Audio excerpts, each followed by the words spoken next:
I had picked a campground because it looked boring on the map. No lake, no scenic overlook, just a pale square of public land wedged between a dirt road and a stretch of pine that leaned like tired shoulders. That was the appeal. I wanted quiet, the kind that made time feel padded. I spent the afternoon setting up my small tent, arranging my stove, and stringing a little line for my damp socks. The air smelled like warm sap and old needles. A woodpecker hammered somewhere behind me, steady and indifferent.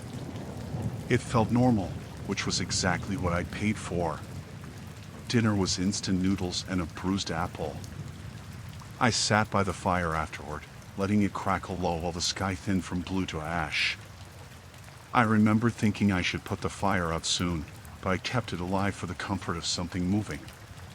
Shadows made loose shapes around the clearing. I could still see my car through the trees, a dull flash of metal whenever the flames leaned that way. I didn't hear him approach. 1 second it was just me and the hiss of pine resin, and the next there was a shape lowering itself onto the log across from me. Boots first, then knees, then his whole weight settling like he'd done it 100 times before. He was in his late 40s maybe, with a beard that grew in uneven patches and a jacket that looked too heavy for the mild night. He held his hands out to the fire as if it belonged to him. "Long drive for you today," he said, casual, like the start of a conversation I'd somehow missed. I laughed thinly and told him he'd startled me. He smiled, but his eyes didn't soften. They kept drifting over my cooler, my pack, the tent zipper, like inventory. He commented on the brand of noodles I'd eaten, mentioned the little creek I'd stopped at on the way in, the mosquito spray I'd forgotten to use. None of it was impossible to guess, but the way he said it felt too exact, too rehearsed.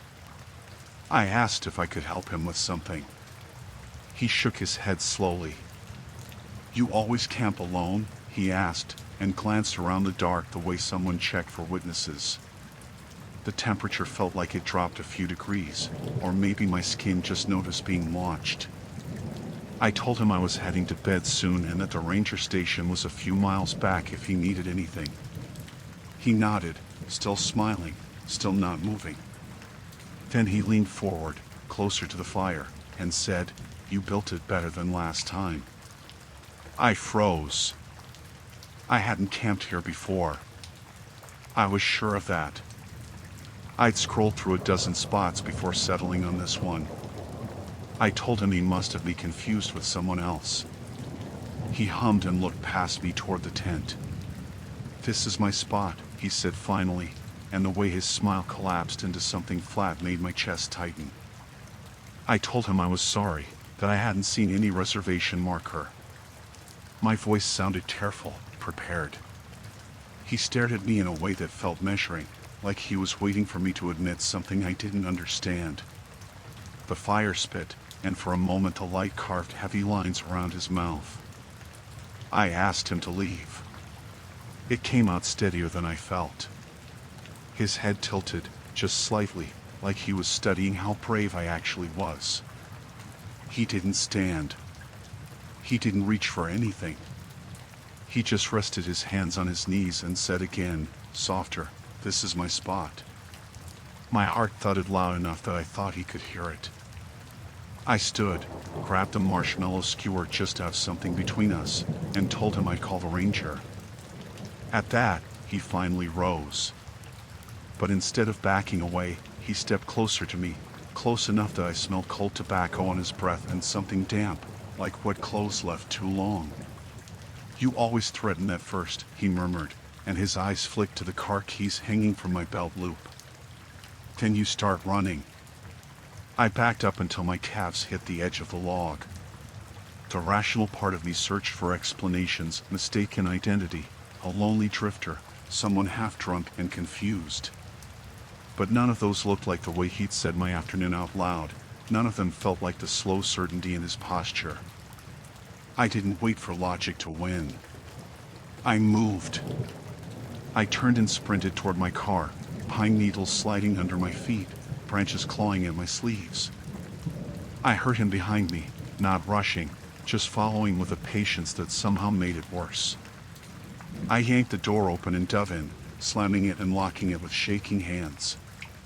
He stopped a few feet away, face lit pale by my headlights as I fumbled the ignition.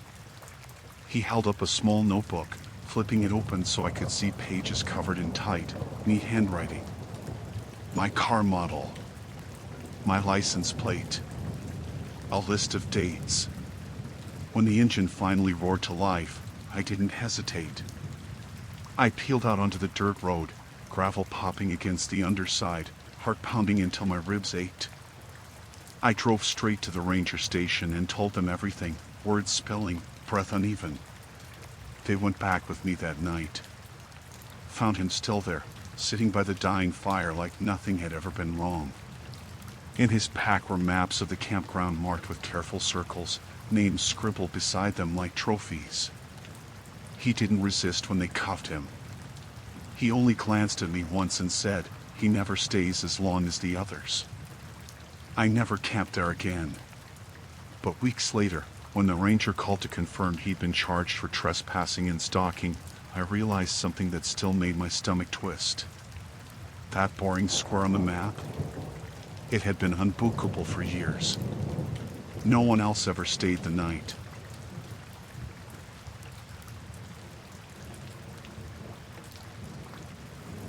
I'd agreed to the weekend trip because it was supposed to be easy. No climbing, no off-grid bravado, just a quiet campground a couple hours out of town so my two friends and I could decompress and pretend we understood nature. Mason drove, Clara navigated, and I packed snacks like it was a nervous hobby. By the time we pulled in, the air was cool and smelled faintly like damp bark and charcoal from someone else's forgotten pit. Families had already cleared out. Only a handful of sites were still dotted along the tree line. We set up while the sun smeared orange across the tops of the pines. Clara laughed at how crooked the tent poles were. Mason complained about bugs. It all felt like background noise to a calm night, the kind I'd already started narrating fondly in my head.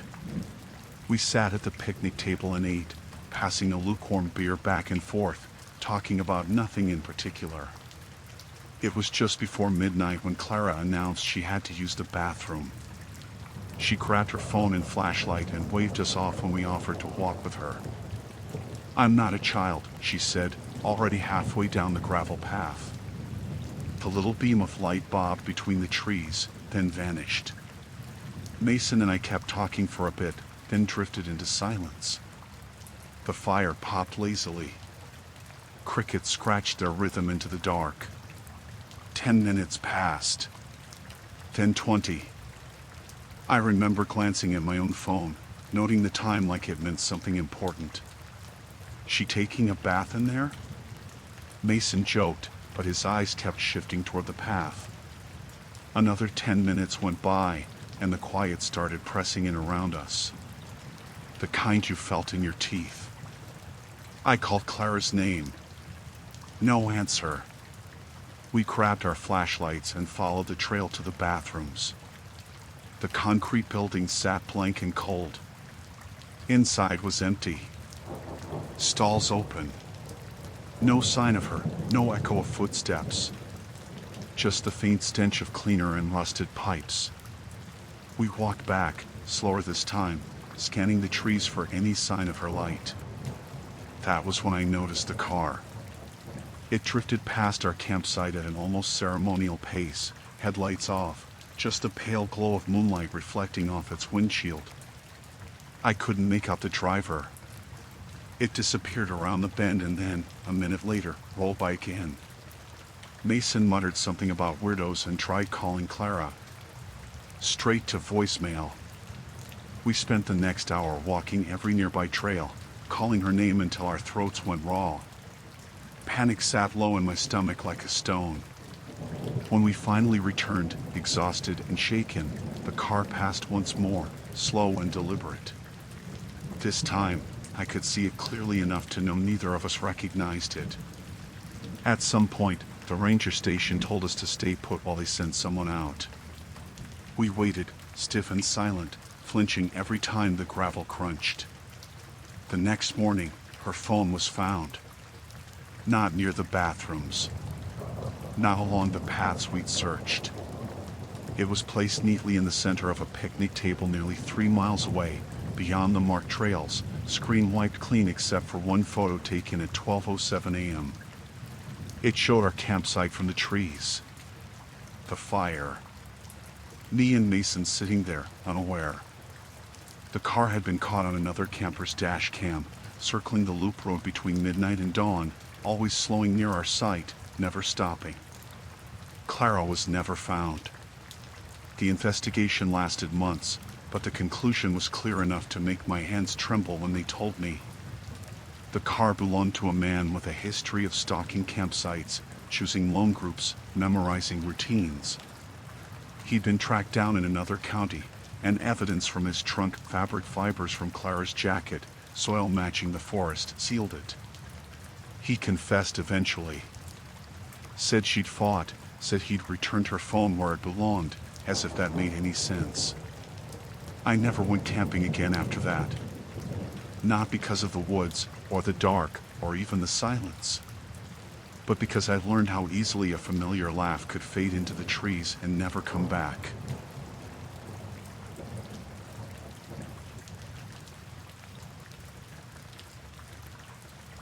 I'd chosen the site because it was forgettable.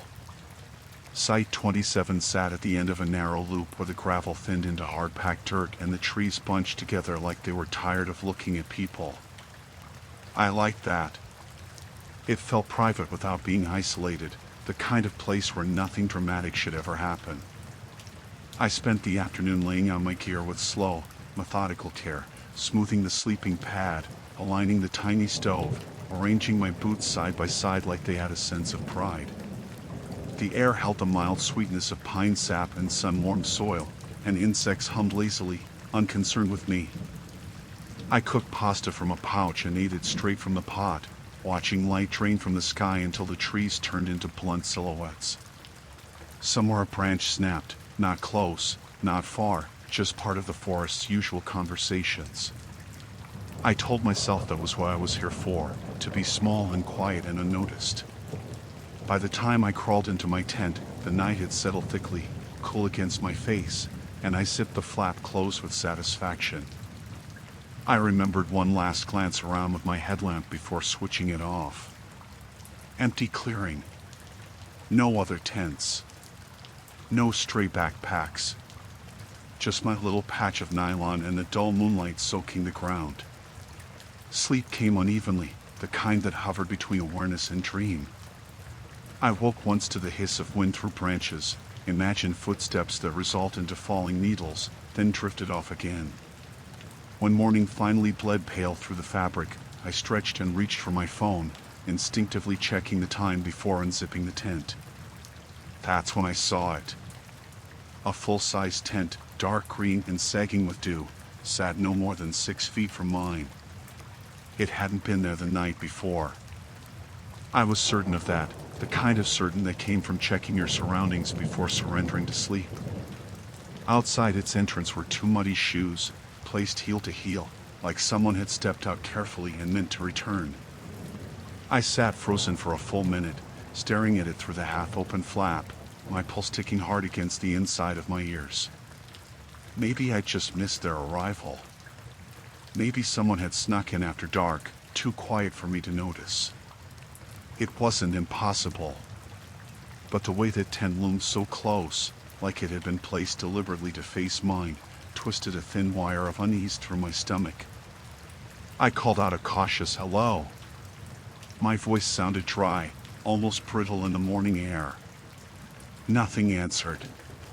Just the distant chatter of birds and the soft drip of last night's moisture sliding off leaves. I stepped out slowly, boots crunching on the grit, and approached it. Up close, the tent smelled faintly sour, like damp fabric and dried sweat. The zipper was open just a fraction, wide enough to peer in. I hesitated, then used a fingertip to pull it back. Empty. A sleeping bag lay loosely bunched, as if someone had just shoved their legs out of it. A crumpled shirt sat in the corner. No person. No obvious sign of movement away from the site. Just the shoes waiting, their soles clogged with thick, dark mud not found anywhere near my clearing. A rational explanation tried to form. Someone wandered off early. They'd gone to the bathroom. They'd stepped into the woods for privacy, a call, a smoke. Normal things. But as the minutes passed, no one returned. A low hum of discomfort started building beneath my ribs. I packed my things slower than usual, glancing over my shoulder more times than I cared to count. The shoes never moved. The tent never stirred. While I dismantled my stove, I noticed something else, faint scuff marks on the dirt around my own tent. Dragged footprints, half erased by dew, tracing a loose circle around where I'd slept. I felt the first true spike of fear then, sharp and electric. I walked to the campground office, trying to appear calm, and told the ranger what I'd found. He frowned, checked his log, and shook his head. No one was assigned to Site 28. No one registered late the night before. He came back with me, radio crackling softly, and approached the tent with a look of practiced seriousness. When he opened it wider, the smell intensified, musty and old, like this wasn't a temporary home at all. There, tucked beside the sleeping bag, was a folded tarp. And photographs. Dozens of them. They showed my tent from different angles. Me crouched over the stove. Me sitting by the dim glow of my lantern. Me climbing inside for the night, unaware a lens watched from the trees. The earliest timestamp was 2 days before I'd even arrived. The ranger called it in. Officers showed up. They searched the surrounding woods for hours until they found him sleeping in a shallow dugout under a fallen trunk, clothes streaked with the same wet, black mud as the shoes. He didn't resist. He only blinked at the light and said my voice sounded just like he expected. Later, they told me he'd been living in the forest for months, planting his tent beside unsuspecting campers after they fell asleep, sharing their space, memorizing routines, circling them like a quiet shadow. He'd chosen me the moment I'd driven in. He admitted he'd stood just outside my tent for hours that night. Close enough to hear my breathing change when I dreamed. The tent hadn't appeared overnight by accident. He'd set it up while I slept, step by silent step, muddy shoes placed with care, as if proximity itself were the point.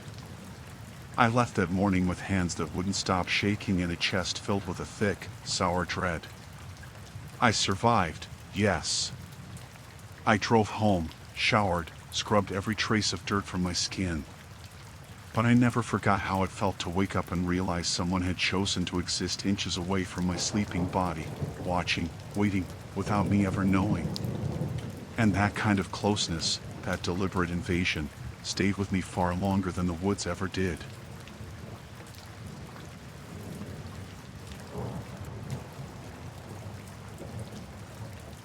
The trip had started as a way to reset my head after a stretch of long shifts and restless nights. I picked a familiar state park, nothing dramatic, just a quiet patch of forest draped around a shallow river. By late afternoon I had my tent pitched, my cooler tucked under the table, and my boots drying beside the fire ring. Everything felt ordinary in that pleasantly dull way that made me breathe a little slower.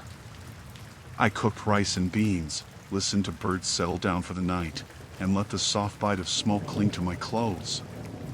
When the sun finally slipped behind the trees, the world turned a muted blue, and the first stars blinked out overhead. I turned off my lantern and crawled inside the tent, letting the thin nylon press lightly against my shoulders as I stretched out. That was when the faint buzz started. At first I thought it was a large insect. The woods were full of them at dusk. But the sound grew steadier, mechanical, like a distant electric hum just overhead. I pushed the tent flap open and leaned out, and the night air felt unusually cold on my face.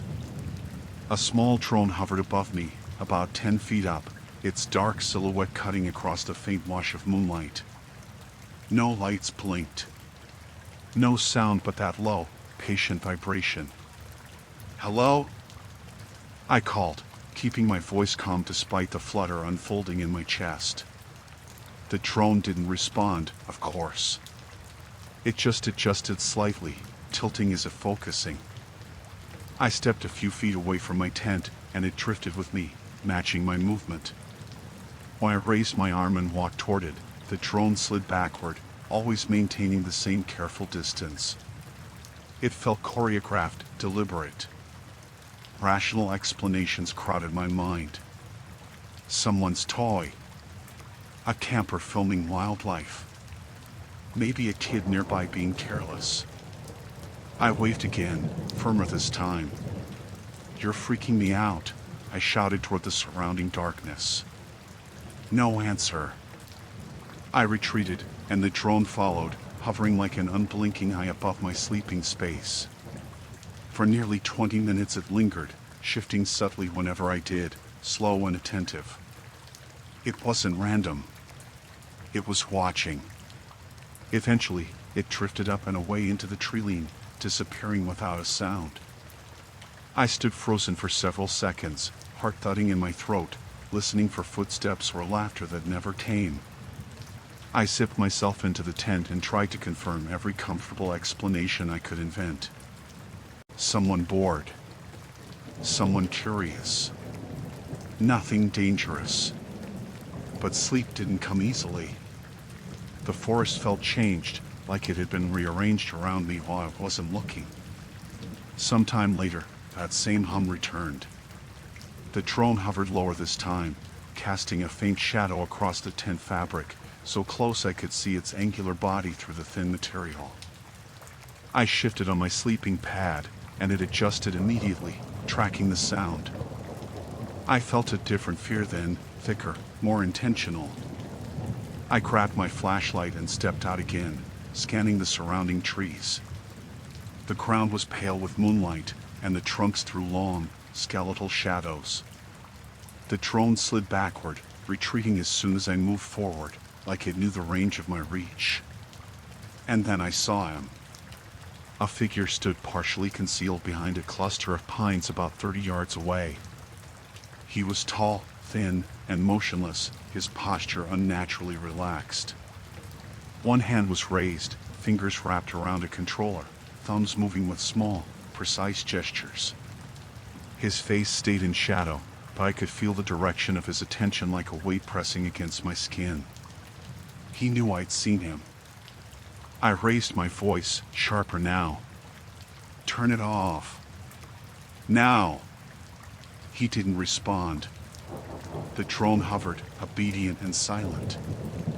I stepped toward him, adrenaline pushing through my legs.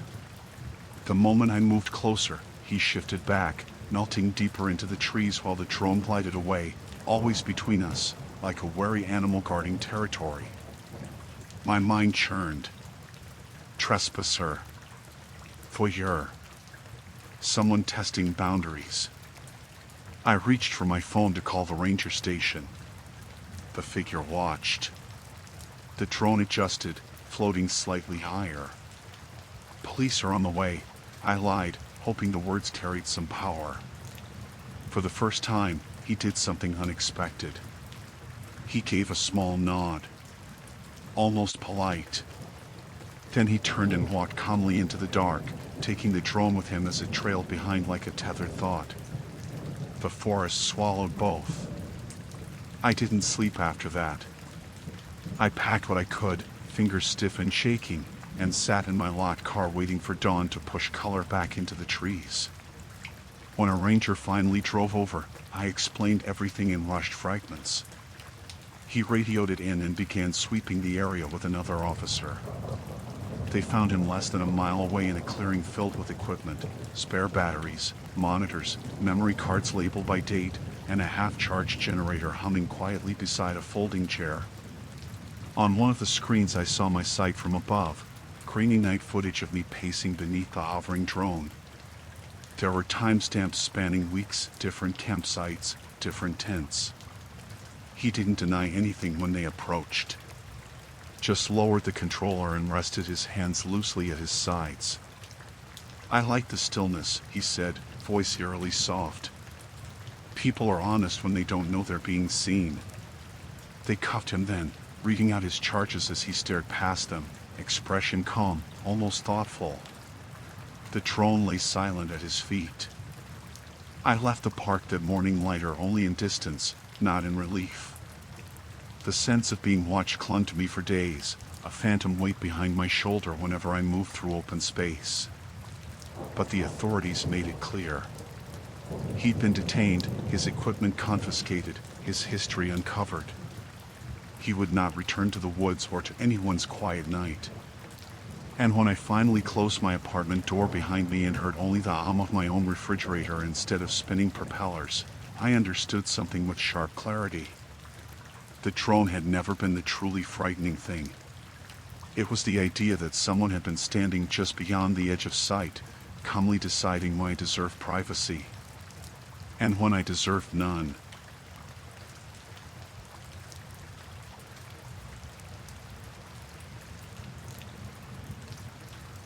I'd suggested the camping trip as a half-joke at first, something casual to shake off the stale air of my apartment and the constant buzz of my phone.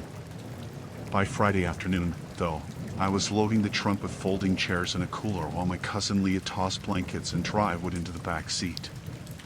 We drove 3 hours north to a small, overlooked campground skimming the edge of a wide, slow river. It wasn't scenic in any postcard way, just trees, gravel, and a silence that felt gently heavy. We settled into Site 14 as the light softened, the sky rinsed pale gold through thin clouds. The ground smelled damp and earthy, mixed with the faint tang of metal from the nearby water. I set up the tent while Leah unpacked food, humming under her breath. Everything felt disarmingly normal, lazy, almost slow motion, like a memory forming as it happened. We ate and talked until the fire burned low and the air cooled enough that our breath barely showed. Somewhere, something splashed in the river. The wind teased the tops of the tall grasses. Leah leaned back inside, content. I remember thinking how quiet it was, how safe. That was when the sprinting started. A sudden rush of footsteps tore through the trees behind us, rapid and uneven, like someone running blindly. A figure burst into the orange halo of our firelight, a man, mid-20s maybe, dirt smeared across his forearms, panting so hard his chest shuddered. He clutched his side like he'd been stabbed, face twisted with raw panic. "Please," he gasped. "My car crashed. I think I broke something. I need help." Instinct kicked in before logic. Leah was already on her feet, asking questions, while I grabbed my flashlight and first aid kit. The man staggered toward the picnic table and collapsed onto the bench, grimacing as if the movement alone caused agony. "Where's your car?" I asked. He pointed vaguely past the trees, toward the unmarked service road running behind the riverbank. "Just down there." I swerved. Could barely get out. His eyes flicked around the site too often, too sharply, like he was measuring more than looking. Still, I told myself people acted strange when scared. Shock, adrenaline. It explained the tremor in his hands, the shallow drag of his breathing. As Leah knelt beside him, trying to assess where he was hurt, I offered to go look for the vehicle, to see the damage and maybe call for assistance from the ranger station. "Be careful," she said, squeezing my arm. I followed the direction the man had indicated, sweeping my flashlight beam over tangled undergrowth and uneven dirt. The woods swallowed sound quickly, the firelight fading behind me until all that remained was the lonely white cone ahead. I pushed through low branches, the smell of crushed leaves sharp and wet. The surface road appeared a few yards ahead, pale under the moon. I expected twisted metal, maybe flashing hazard lights. Instead, there was only emptiness. No tracks. No tire grooves churned into the soft ground. No glass. Nothing that suggested a car had been there at all.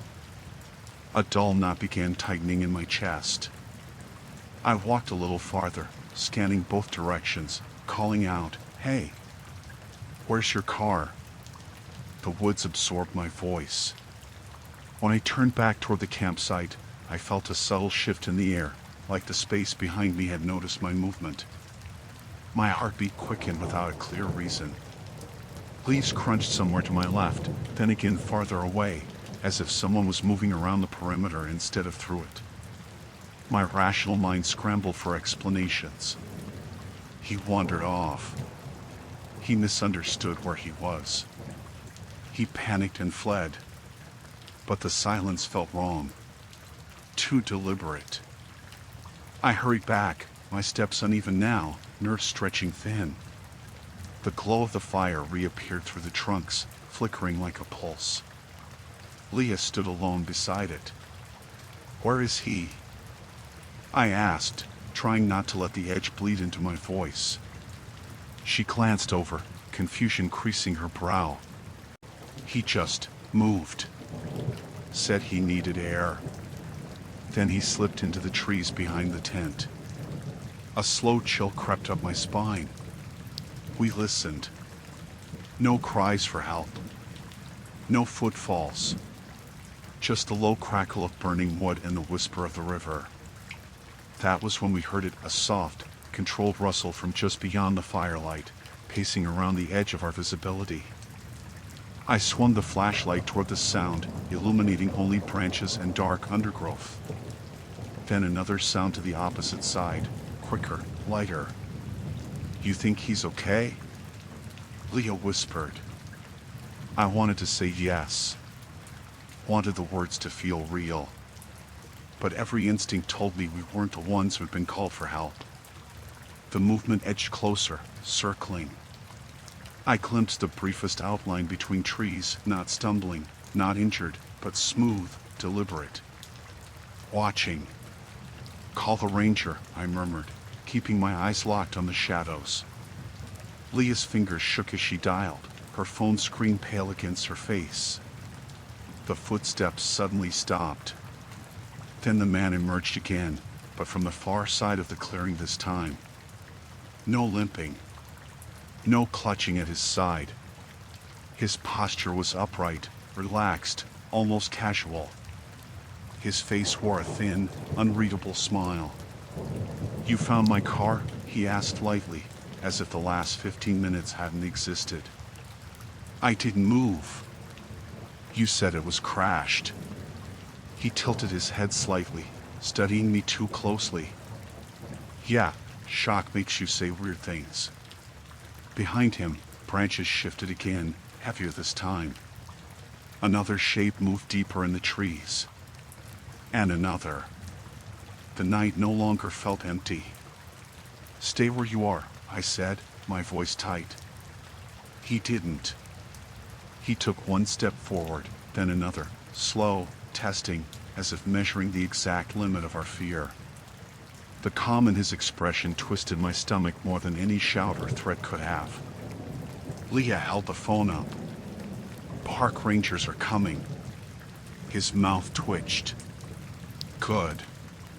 Saves us time." That word "us" landed wrong. The shadows shifted again. I saw them now.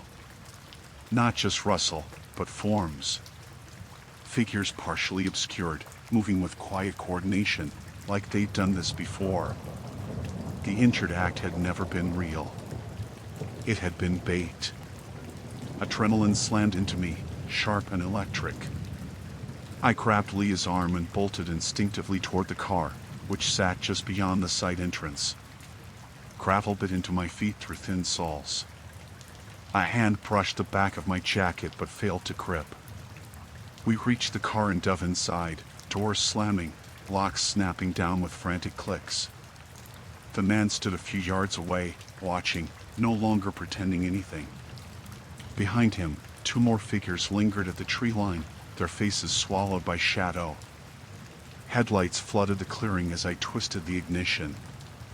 The engine roared to life, loud and desperate. As we peeled out, tires spitting stone, I saw his expression once more in the rearview mirror, calm, almost disappointed, like something carefully planned hadn't unfolded exactly as intended. We made it to the ranger station trembling, voices tangled as we described what had happened. Officers were dispatched immediately. Later, they confirmed what my instincts had already known. The man and his companions were part of a group targeting isolated campers, staging false emergencies to draw people out of their sights. They'd been operating across several parks, escalating slowly, deliberately.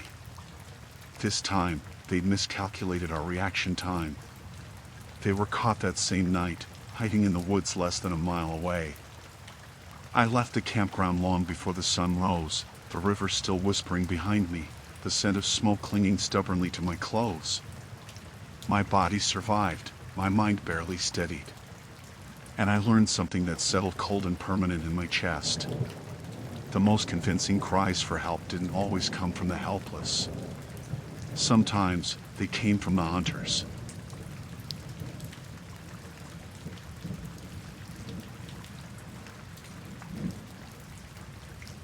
I hadn't been camping with a group in years, which was exactly why I'd agreed when my friend Jordan suggested it.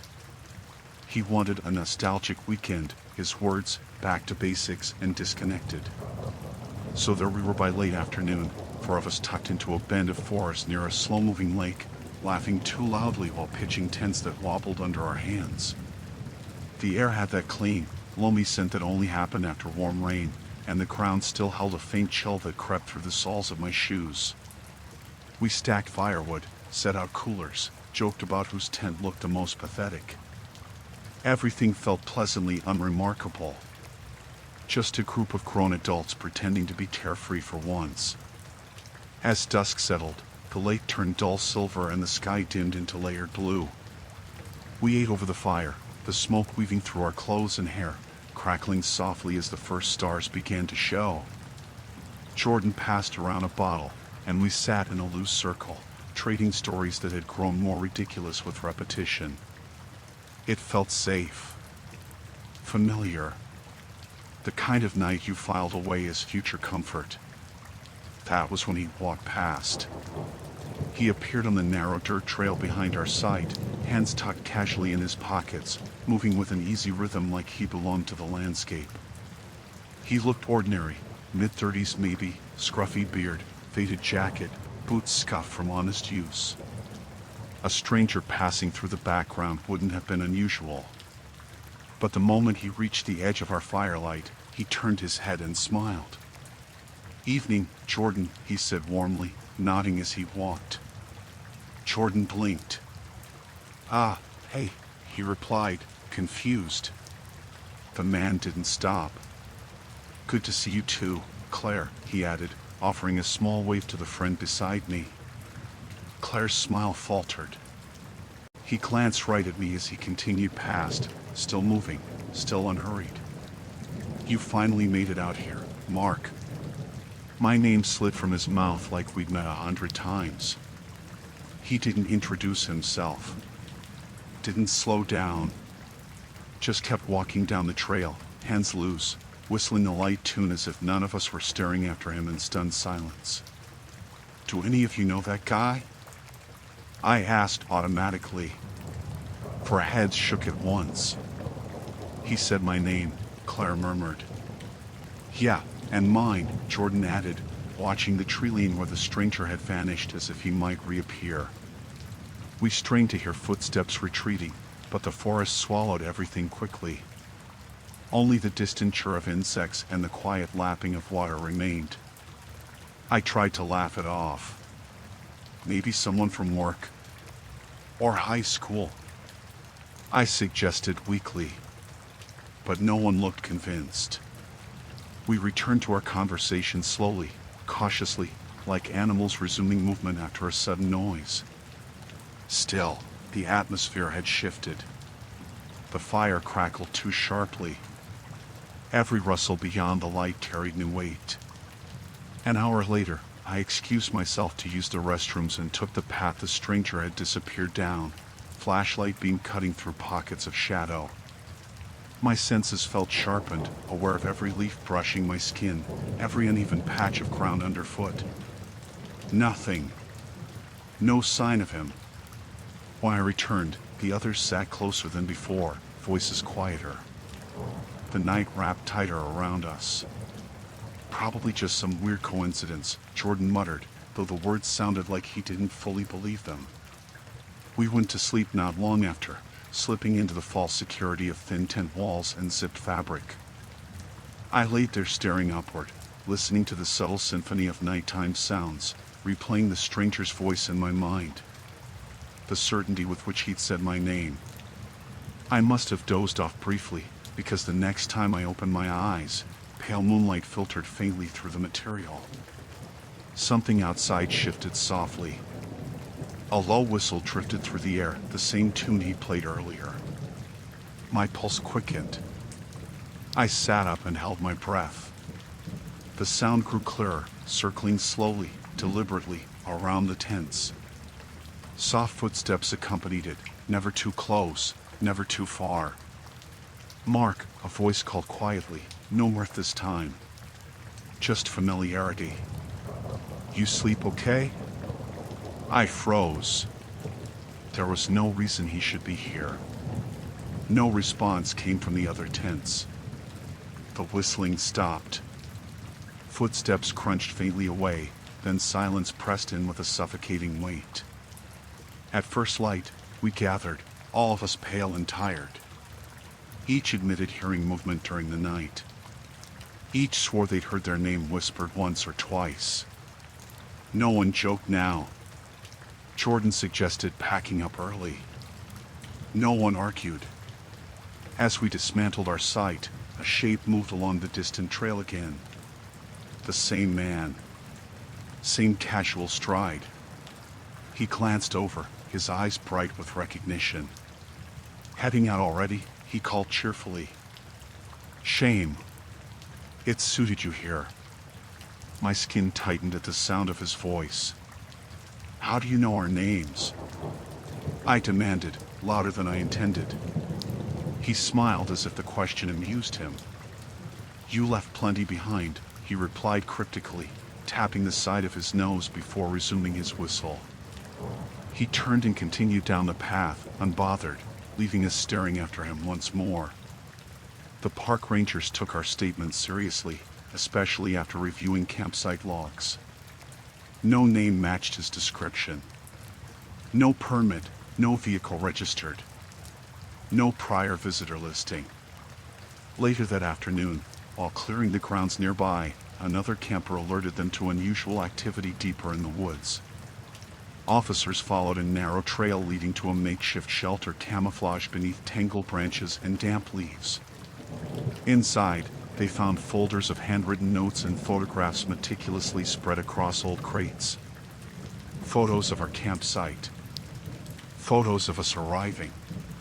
Close-ups of faces, candid moments, timestamps extending back weeks long before any of us had planned the trip. Beside the images were files labeled with names. Our names. The man was arrested later that evening near a remote exit road, still wearing the same jacket, still humming faintly to himself. He didn't resist. "I just like knowing who was passing through," he told them calmly. "People get more real when they think they're unwatched." He never struggled. Never denied it. They charged him with unlawful surveillance, stalking, trespassing, multiple violations that stacked higher the more evidence emerged. The rangers explained he'd been tracking campers across the park for months, recording identities like private collections. We left that night shaken but safe. I returned home with dirt still under my fingernails and the echo of that whistle lodged uncomfortably in my ears. My body rested eventually, but my mind stayed tightened for weeks after. Because the most disturbing part hadn't been the stalking. It had been the certainty in his voice. Like he'd always known exactly who we were. Long before we ever stepped foot into the forest.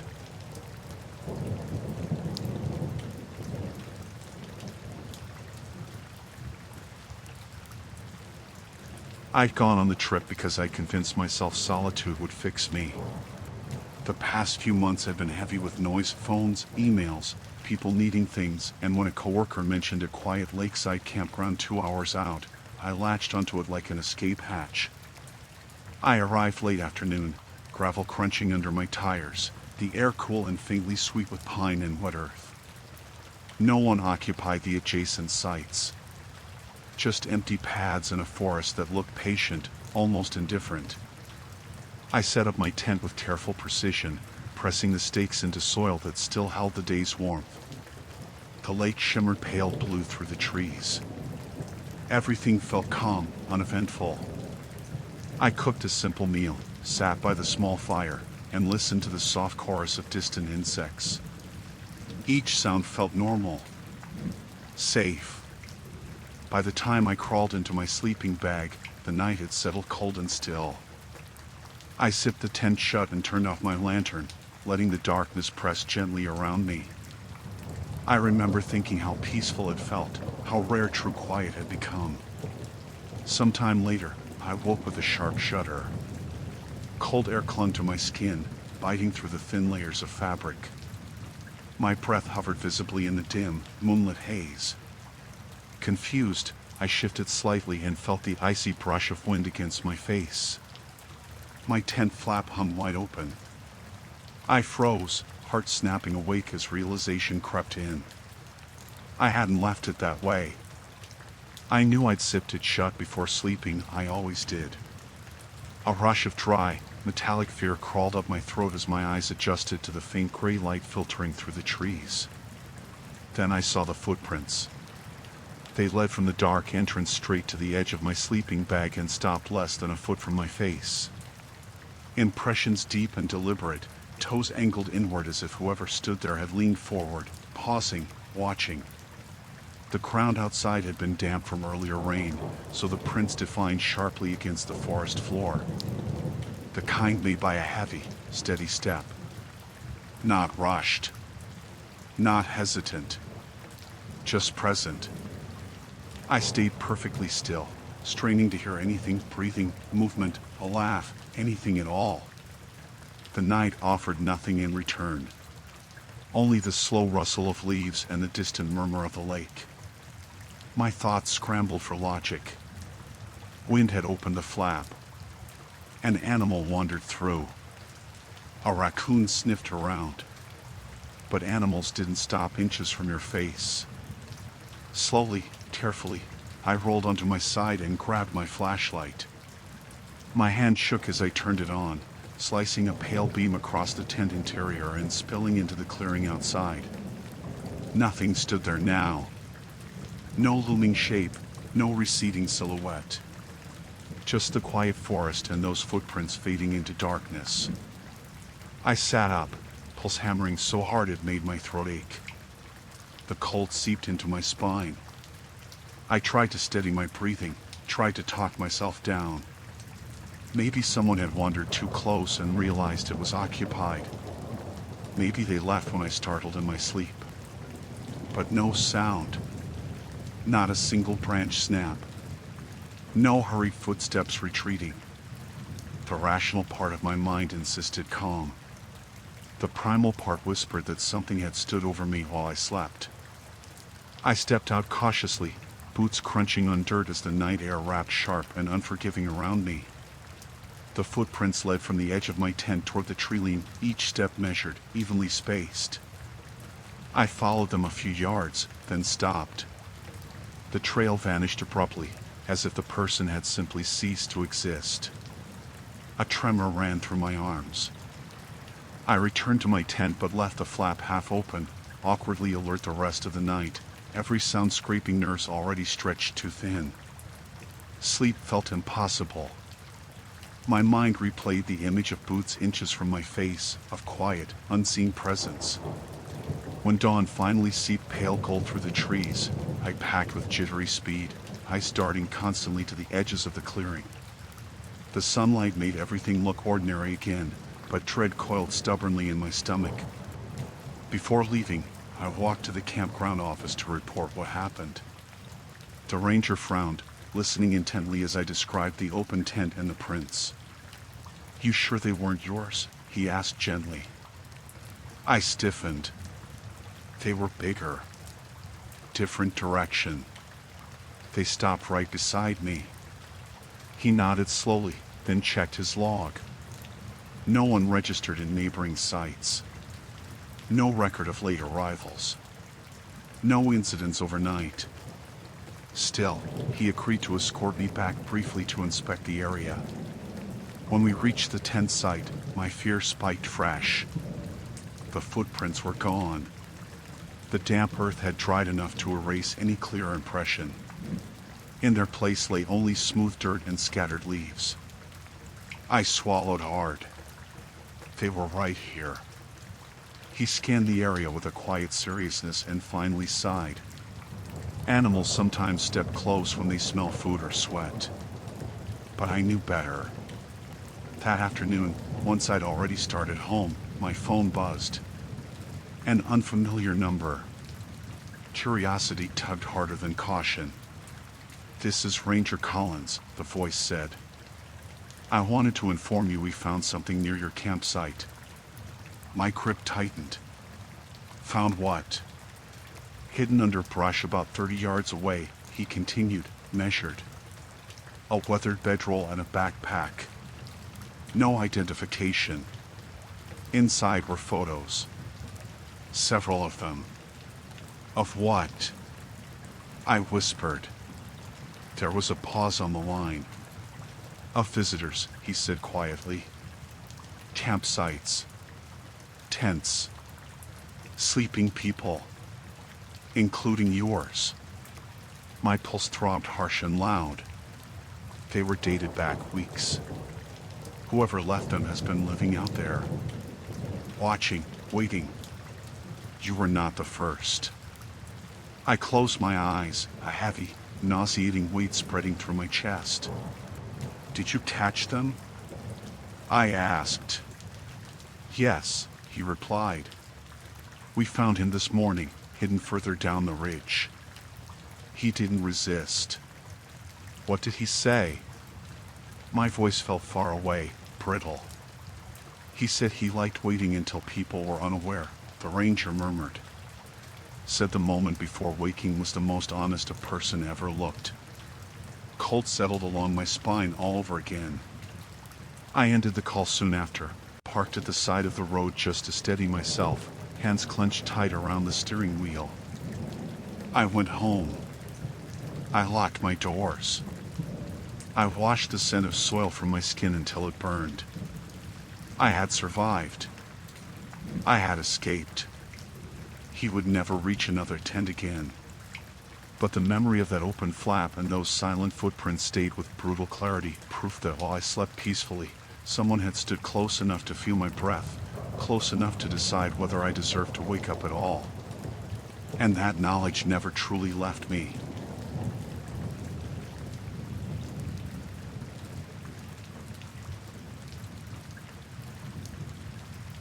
I'd chosen the place because the reviews said it was uneventful, which felt like praise after the kind of year I'd been having.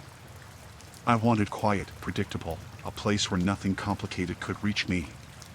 The site sat on the edge of a dry clearing dotted with brittle grass and crooked pines, far enough from the main loop that the usual chatter faded into a soft, distant hum. I pitched my tent slowly, deliberately, enjoying the scrape of stake against stone and the faint smell of dust rising every time I shifted my feet. By late afternoon, everything was settled. My cooler rested under the picnic table. My chair faced a small fire ring. The sun slid low and swollen on the horizon, painting the sky a bruised orange. I remember thinking how still it felt, how the world seemed suspended between warmth and night. That was when the SUV arrived. It rolled into the adjacent pull-off with a low crunch of gravel, an older model coated in a thick film of dust as if it had come from miles of unpaved road. The engine idled, and the vehicle stopped at an odd angle, pointed too directly at my sight to feel casual. As the sun dipped behind the tree line, the interior dome light came on, casting a pale glow through the fogged windows. Someone sat in the driver's seat. At first, I barely thought about it. Late arrivals weren't unusual. People checked messages before unloading, took a minute to breathe, organized their thoughts. I glanced over once or twice while stirring my dinner over the fire, half expecting the door to open or feet to crunch on gravel. Neither happened. The light remained on. The engine continued its faint purr. The silhouette inside shifted slightly now and then, just enough to confirm someone was still there, still awake, still watching something I couldn't see. I forced myself to continue cooking, telling my nerves to calm down, to stop inventing meaning where there was none. They'd leave soon, I reasoned. Maybe the battery was low. Maybe they were waiting for someone. But as dusk deepened into night, that SUV hadn't changed at all. The air cooled rapidly. My breath fogged faintly. The fire snapped and hissed, sending brief sparks upward. Across the clearing, the dome light glowed unnaturally steady, a stubborn eye refusing to blink. The silhouette inside leaned forward once, then settled back, still never reaching for the door handle. Every instinct told me to ignore it. Mind your business. Let people be strange. But the longer I watched, the more the scene beneath the dim light felt deliberate. Staged. Unsettling. Around 9, I gathered my courage and called out a casual, "You good over there?" There was no response. The silhouette shifted again, slow, languid, like a person adjusting their posture after a long stretch of sitting. The light remained on. I tried laughing it off to myself. Someone resting. Maybe they'd broken down. Maybe they were listening to music. Maybe they were just odd.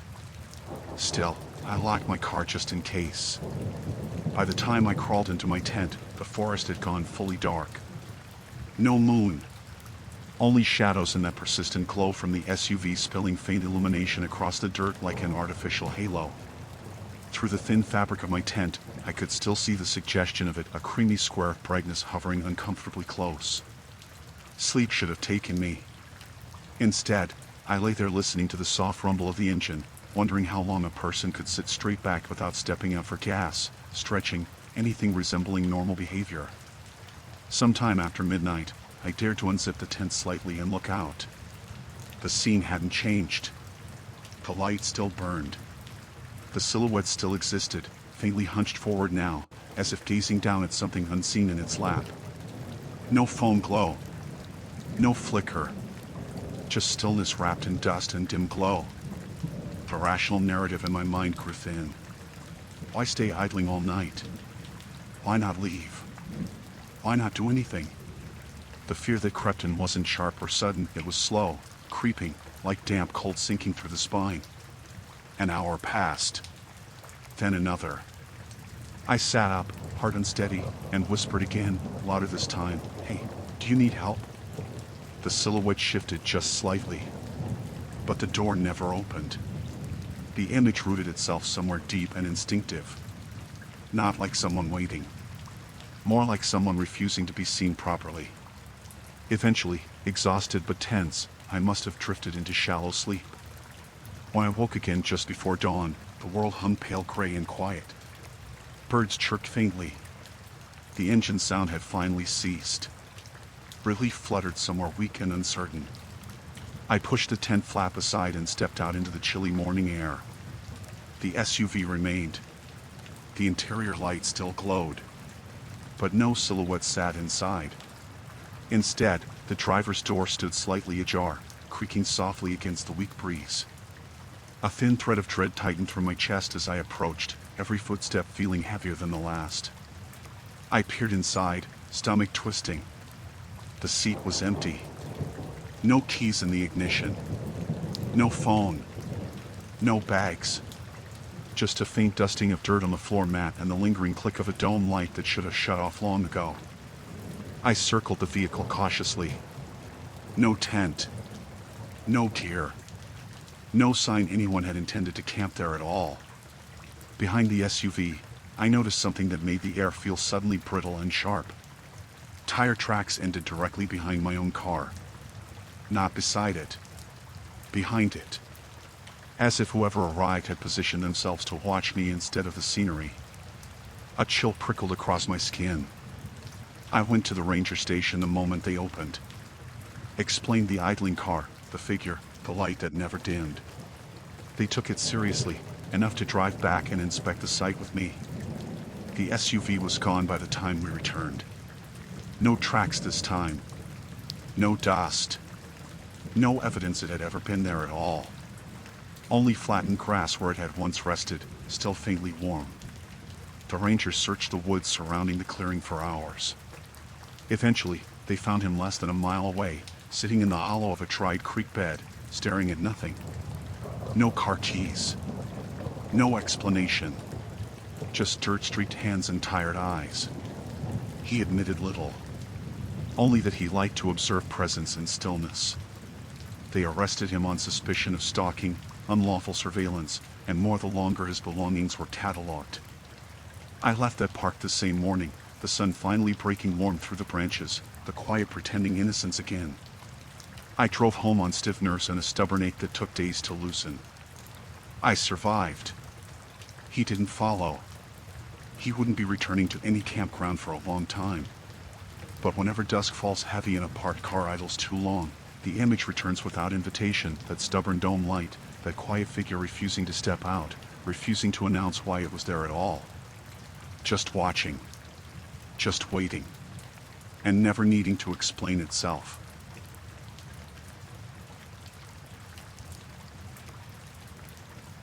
I picked the campground because it sat at the far end of a state forest loop, the kind of place people only reached if they meant to. The gravel road grew narrower the farther I drove, branches brushing the sides of my car like lazy hands. When I finally pulled into the clearing, it felt quietly satisfied to be alone. Just me, a sagging wooden picnic table, and a tent I'd spent too many YouTube hours learning to pitch properly. The afternoon passed gently. I unpacked, boiled water for instant soup, and watched a faint breeze ripple through tall weeds at the edge of the site. Everything about it felt unremarkable in a comforting way, like I'd stepped into a forgettable postcard. By the time the sky softened into a dull lavender, I'd settled into my folding chair with a book and the mild belief that nothing strange would happen here. That was when the couple arrived. They approached from the tree line, not from any visible path, and for a moment I honestly thought they'd just materialized. They looked normal enough, late 20s, maybe, both bundled in light jackets. The woman offered a polite smile, her eyes too wide for the gentle tone she used. "Sorry to bother you," she said. "We didn't realize how dead our phones were. Could we borrow your charger for just a minute? Ours stopped working." I hesitated. I'd never considered how personal a charger felt until it was a stranger asking for one. Still, they didn't seem threatening, just awkward and tired, like people who'd miscalculated a day outdoors. I handed over the cable, feeling a thin thread of unease tug anyway. "Thank you," the man said, voice soft. "We'll bring it right back." They stepped a few yards away, toward where the forest thickened, and crouched slightly, shadows swallowing their outlines almost immediately. I returned to my book, telling myself not to stare. 10 minutes passed. Then 20. The light began to thin, the fireflies appearing where the last threads of sun gave up. I stood and craned my neck toward the trees. No sign of them. No rustling. No low voices. "You guys good?" I called out. Silence. I walked a little closer, boots whispering through dry leaves. The charger cable dragged loosely from my hand like a forgotten thought. "Hello?" I tried again, louder. Nothing answered. A rational explanation tried to step in. They wandered too far. They found another site. They didn't mean any harm. "But they left your charger," a sharper voice inside reminded me. Dusk crept in unevenly, and the world took on that tense, in-between feeling where colors flattened and edges softened. I returned to my sight, uneasy now, the overlooked charger absence nagging harder than it should have. I finished cooking but barely touched my food, my attention snagging at every small noise. The woods had grown too quiet. The earlier calm felt stretched thin. By the time I crawled into my tent, dark had settled fully. I checked my phone for the time. 11:48 p.m. Just as I shifted onto my side, the screen suddenly lit up from an incoming message. Unknown number. A hollow cold threaded through my chest before I even opened it. The image filled the screen, my campsite, taken from somewhere just beyond the ring of firelight. I saw my tent, my chair, the sliver of my own silhouette as I'd stood near the grill earlier. The quality was grainy, night mode flash catching dew particles like floating ash. I stared, breath arrested. There was no text.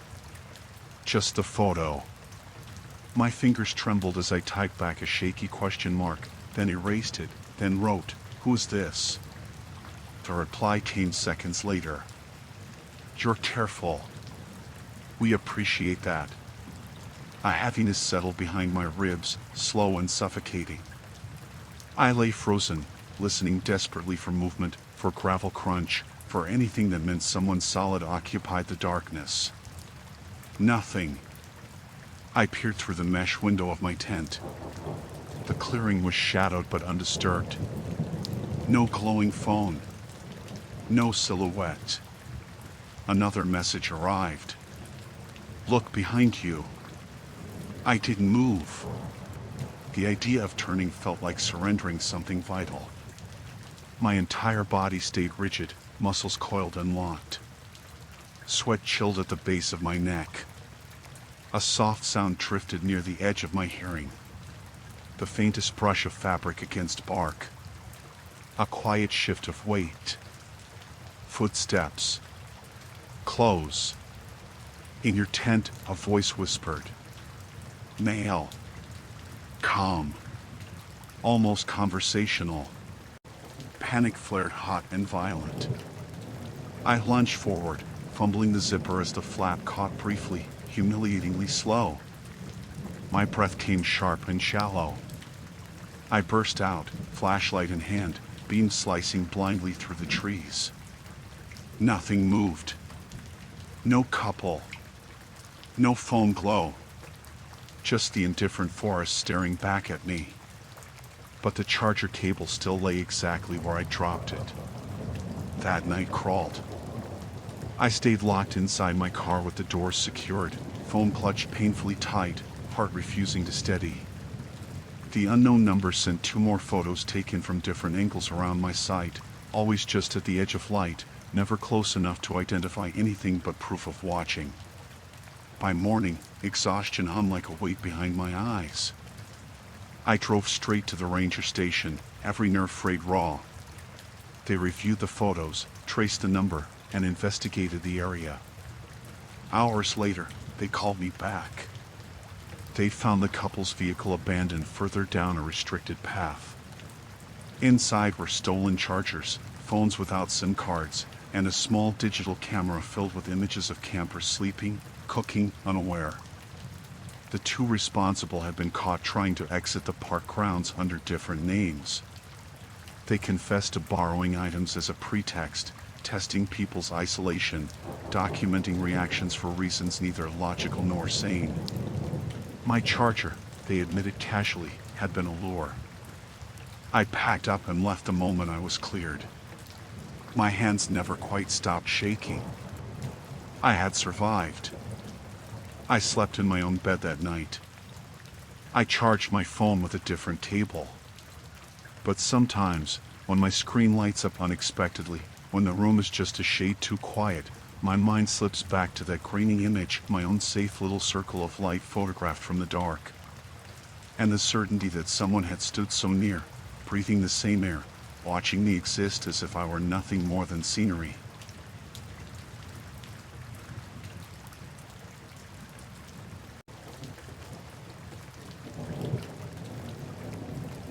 I picked a campground because it sat at the far end of a state forest loop, the kind of place people only reached if they meant to. The gravel road grew narrower the farther I drove, branches brushing the sides of my car like lazy hands. When I finally pulled into the clearing, it felt quietly satisfied to be alone. Just me, a sagging wooden picnic table, and a tent I'd spent too many YouTube hours learning to pitch properly. The afternoon passed gently. I unpacked, boiled water for instant soup, and watched a faint breeze ripple through tall weeds at the edge of the site. Everything about it felt unremarkable in a comforting way, like I'd stepped into a forgettable postcard. By the time the sky softened into a dull lavender, I'd settled into my folding chair with a book and a mild belief that nothing strange would happen here. That was when the couple arrived. They approached from the tree line, not from any visible path, and for a moment I honestly thought they'd just materialized. They looked normal enough, late 20s, maybe, both bundled in light jackets. The woman offered a polite smile, her eyes too wide for the gentle tone she used. "Sorry to bother you," she said. "We didn't realize how dead our phones were. Could we borrow your charger for just a minute? Ours stopped working." I hesitated. I'd never considered how personal a charger felt until it was a stranger asking for one.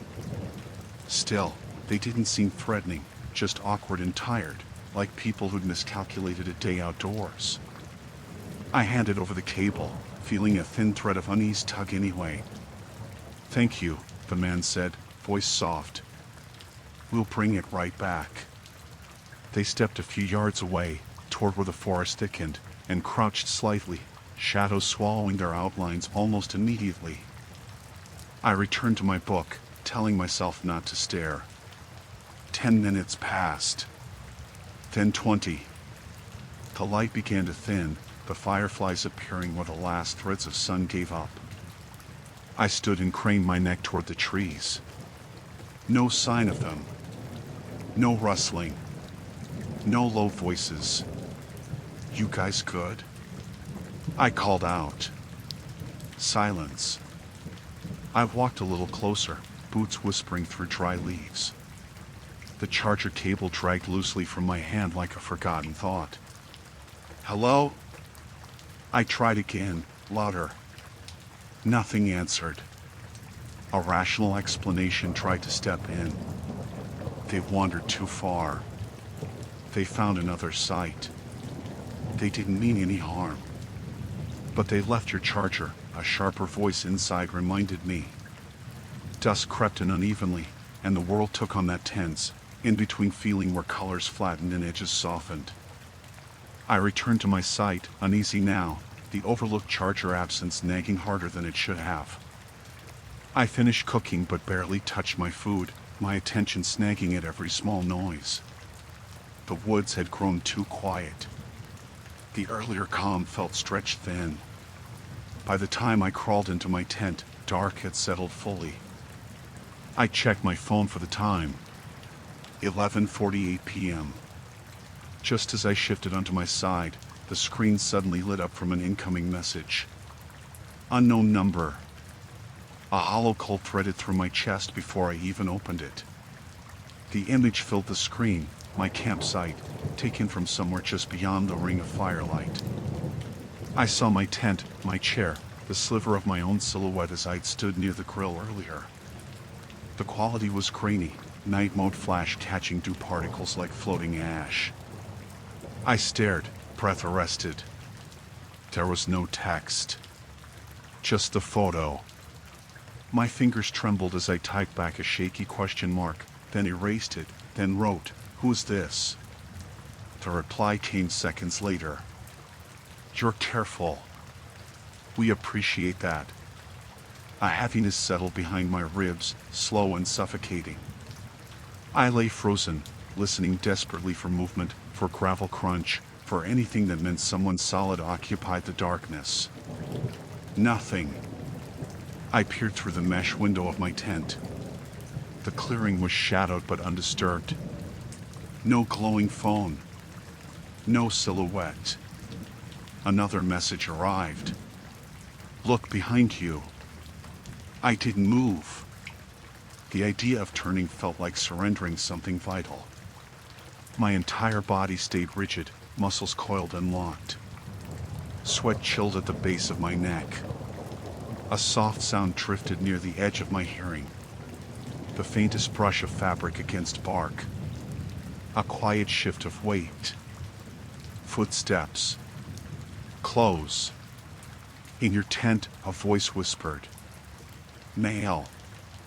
Calm. Almost conversational. Panic flared hot and violent. I lunged forward, fumbling the zipper as the flap caught briefly, humiliatingly slow. My breath came sharp and shallow. I burst out, flashlight in hand, beam slicing blindly through the trees. Nothing moved. No couple. No foam glow. Just the indifferent forest staring back at me. But the charger cable still lay exactly where I dropped it. That night crawled. I stayed locked inside my car with the doors secured, foam clutch painfully tight, heart refusing to steady. The unknown number sent 2 more photos taken from different angles around my site, always just at the edge of light, never close enough to identify anything but proof of watching. By morning, exhaustion hung like a weight behind my eyes. I drove straight to the ranger station, every nerve frayed raw. They reviewed the photos, traced the number, and investigated the area. Hours later, they called me back. They found the couple's vehicle abandoned further down a restricted path. Inside were stolen chargers, phones without SIM cards, and a small digital camera filled with images of campers sleeping, cooking, unaware. The 2 responsible had been caught trying to exit the park grounds under different names.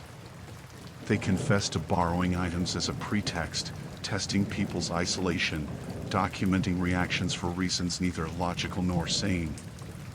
My charger, they admitted casually, had been a lure. I packed up and left the moment I was cleared. My hands never quite stopped shaking. I had survived. I slept in my own bed that night. I charged my phone with a different cable. But sometimes, when my screen lights up unexpectedly, when the room is just a shade too quiet, my mind slips back to that grainy image, my own safe little circle of light photographed from the dark. And the certainty that someone had stood so near, breathing the same air, watching me exist as if I were nothing more than scenery.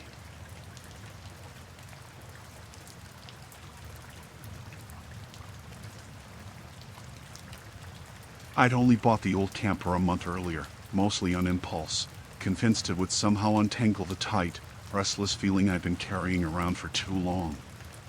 It was small, a little rusted along the seams, but it felt sturdy enough when I parked it at the edge of a quiet lakeside campground just before sunset.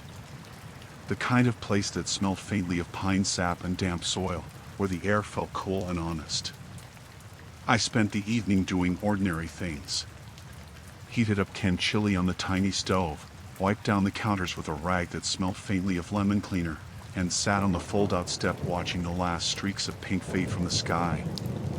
A few campers were scattered farther down the loop, but no one close enough to hear me breathe. I liked that.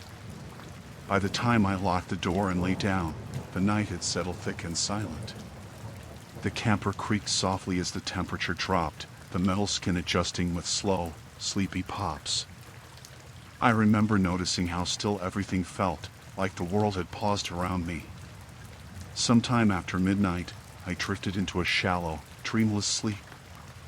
The knocking jolted me awake so violently my heart slammed into my ribs. 3 sharp, heavy bangs against the side of the camper. Not a polite tap. Not hesitant.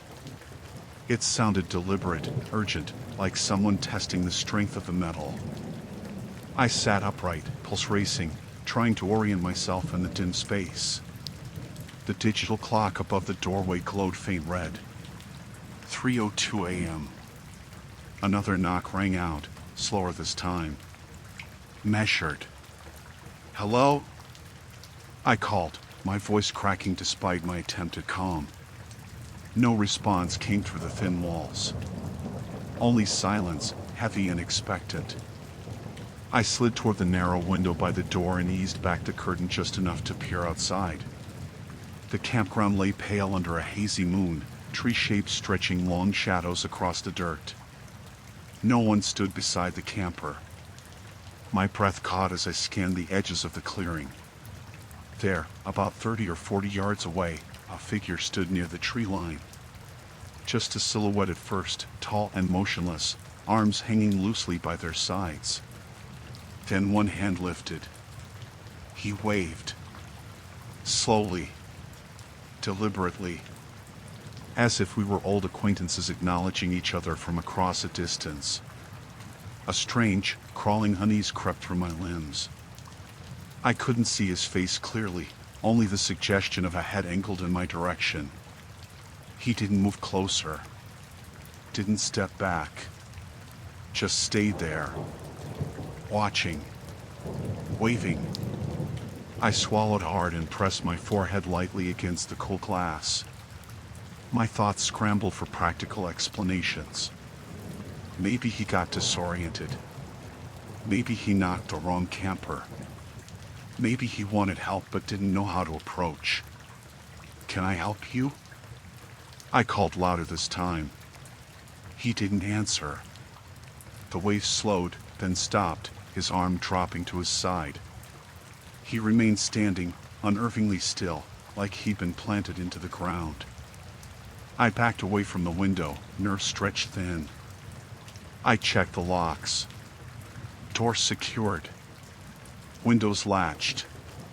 My phone felt slick in my hand as I unlocked the screen, considering whether calling someone felt dramatic or necessary. Another knock sounded, this time softer. Almost patient. I flinched. The figure outside hadn't moved. Logic tried to anchor me. He's not trying to break in. He hasn't advanced. He's just there. But the way his presence pierced the quiet night made my skin prickle with a rawness that felt impossible to ignore. I'm not opening the door, I said firmly, even though he couldn't possibly hear me from that distance. The figure raised his hand again, resuming that slow, almost courteous wave. My stomach twisted. Something about the gesture felt rehearsed. Minutes dragged. I watched from behind the curtain edge, hardly blinking, while he remained fixed in place like an unmoving reminder that I was not as alone as I believed. Occasionally he shifted his weight, but never closer. Never farther. The knocking returned again, though softer, tapping against the rear side of the camper this time, like knuckles seeking attention in different places. But he was still visible in the same spot. Suddenly, the rational explanations in my mind crumbled. Someone didn't occupy two spaces at once. My breath turned shallow. My hand hovered over my phone. I dialed the campground emergency line, whispering my explanation in broken murmurs.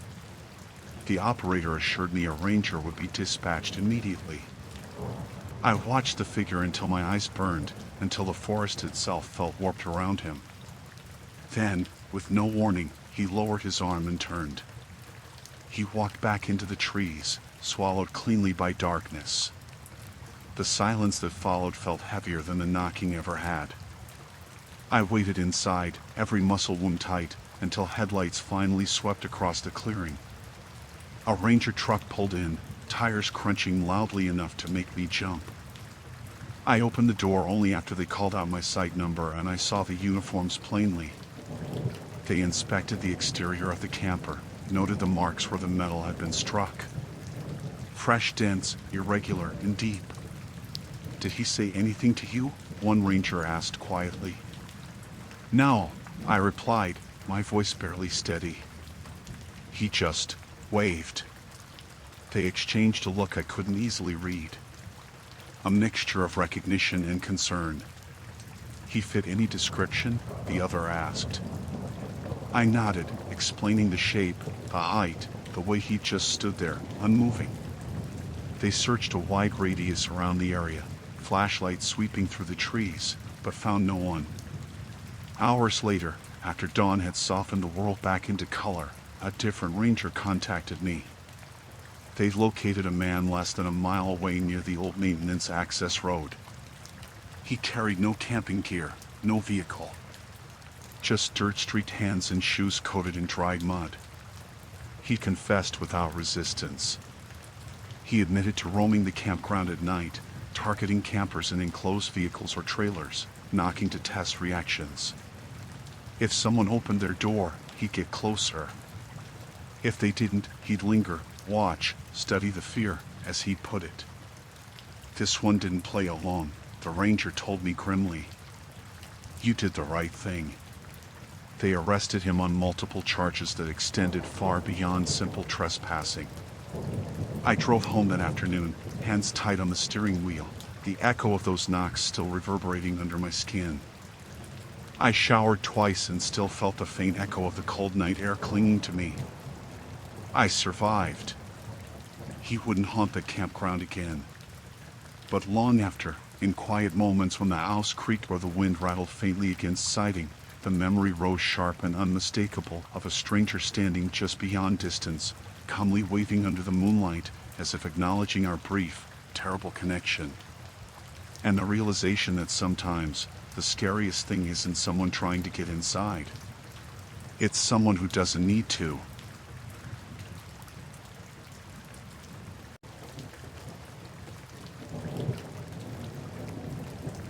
I pulled into the campground just before sunset, tired from the long drive and hungry for the kind of quiet that didn't involve anyone expecting anything from me. The place wasn't scenic or dramatic. Just a flat clearing fringed by pines and a pale gravel lot where my car settled with a soft crunch. That was fine. I wasn't there for beauty. I just wanted stillness. I set up my tent methodically, the familiar rhythm of stakes and poles grounding my thoughts. The air smelled faintly of dry earth and warm resin, and the wind carried distant birdsong that faded as light drained from the sky. By the time the last of the pink bled into dusk, everything felt gently ordinary. Safe, even. I ate a quick dinner and rinsed my hands with water from a plastic jug, already picturing the relief of brushing my teeth and crawling into my sleeping bag. There was a small strip of reflective glass on my car door, just wide enough to use as a mirror, and I leaned in close, foam building along my gums as the world dimmed behind me. That was when I saw it. In the mirror, just over my shoulder, a shape crouched low behind my car. Human. Still. Close enough that the lines of their shoulders and the slope of their head appeared frighteningly clear. They were positioned awkwardly, almost as if they were hiding, or listening, or waiting for something specific. My mouth went dry around the toothbrush. For half a second, my brain refused to assign meaning to what it saw. I held perfectly still, breath shallow, eyes locked on the reflection. Then I spun around. There was nothing there. The space behind my vehicle lay empty, bathed in the fading light, only tire impressions and loose gravel where feet should have been. My heart hammered hard enough to make my vision pulse. I swallowed, searching the edges of the clearing. Trees stood silent. The air felt heavier than it had minutes ago. I forced a laugh under my breath. A trick of the light, I told myself. Shadows stretched oddly at dusk. Fatigue warped perception. But when I stepped closer and crouched near the rear tire, I saw the handprints. Fresh. Deep. Pressed into the thin layer of dust coating the gravel, fingers splayed wide as if someone had been bracing themselves for balance or leverage. The marks were large, deliberate, and disturbingly clear. A slow chill crept through me. I tried to reconstruct rational explanations. Maybe someone passed through. Maybe a kid had hidden behind the car earlier. Maybe I'd scared away a curious hiker without noticing. But my instincts didn't soften. I wiped my mouth, finished brushing with shaking hands, and packed my things more quickly than before, eyes flickering constantly to the tree line. Every rustle sounded sharper. Every small sound felt announced. Still, nothing else came. By the time the first stars seeped through the darkening sky, I convinced myself to relax.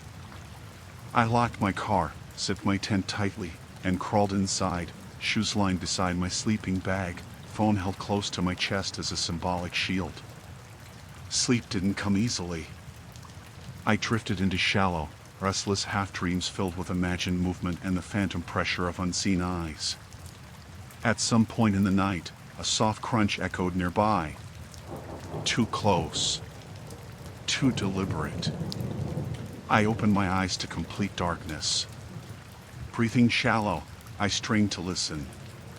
The ground softly shifted again, a slow, measured step. Something brushed faintly against the side of my tent, fabric fluttering gently inward. "Hello?" I whispered, barely louder than breath. No answer.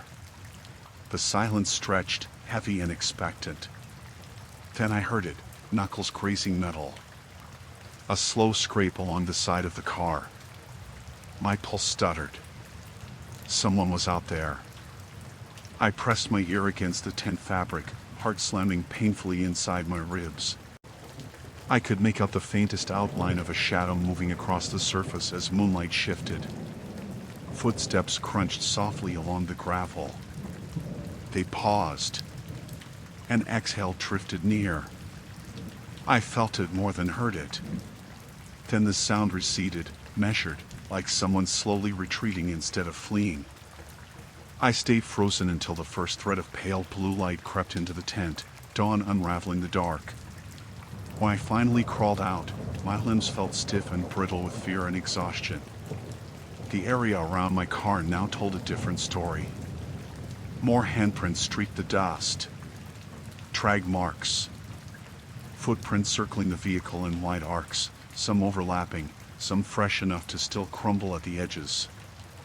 Whoever had been there hadn't shown haste. They'd lingered. Observed. A heavy nausea settled into my stomach. I didn't bother packing neatly. I shoved gear into the trunk with trembling hands and drove straight to the ranger station, tires grinding nervously against the gravel road. My voice cracked as I explained what I'd seen, what I'd heard, the marks left behind. They listened with quiet focus. 2 officers accompanied me back to the site. They examined the area, photographed the prints, and followed the trail leading into the thicker brush beyond the clearing. After several tense minutes, they radioed in for backup. A man had been found less than half a mile away, crouched behind a fallen log. His hands were coated in dust. His clothes smelled faintly of rust and sweat. No camping gear. No vehicle nearby. He didn't resist. He only stared calmly ahead and murmured, "I just wanted to see if you'd notice." Later, the ranger told me the man had been targeting remote campers for weeks, creeping close enough to test whether they were aware. He never assaulted anyone, never spoke, only studied reactions. He'd enjoyed the moment right before someone turned around, the instant where fear first flickered. They charged him with trespassing, stalking, and unlawful surveillance. I left the campground by midday, hands tight on the steering wheel, jaw clenched, trying to swallow the sour weight still coiled beneath my ribs. The quiet road stretched ahead, open and normal, but the memory lingered like a bruise beneath the skin. I survived. I drove away. Slept in my own bed. But sometimes, when I catch my reflection in glass or mirror late at night, when the angle feels just slightly wrong, I remember the dusk-lit moment by my car, the crouched shadow, the empty space when I turned, and the silent handprints left behind. Proof that someone had been close enough to touch my world, and patient enough to wait for me to realize it.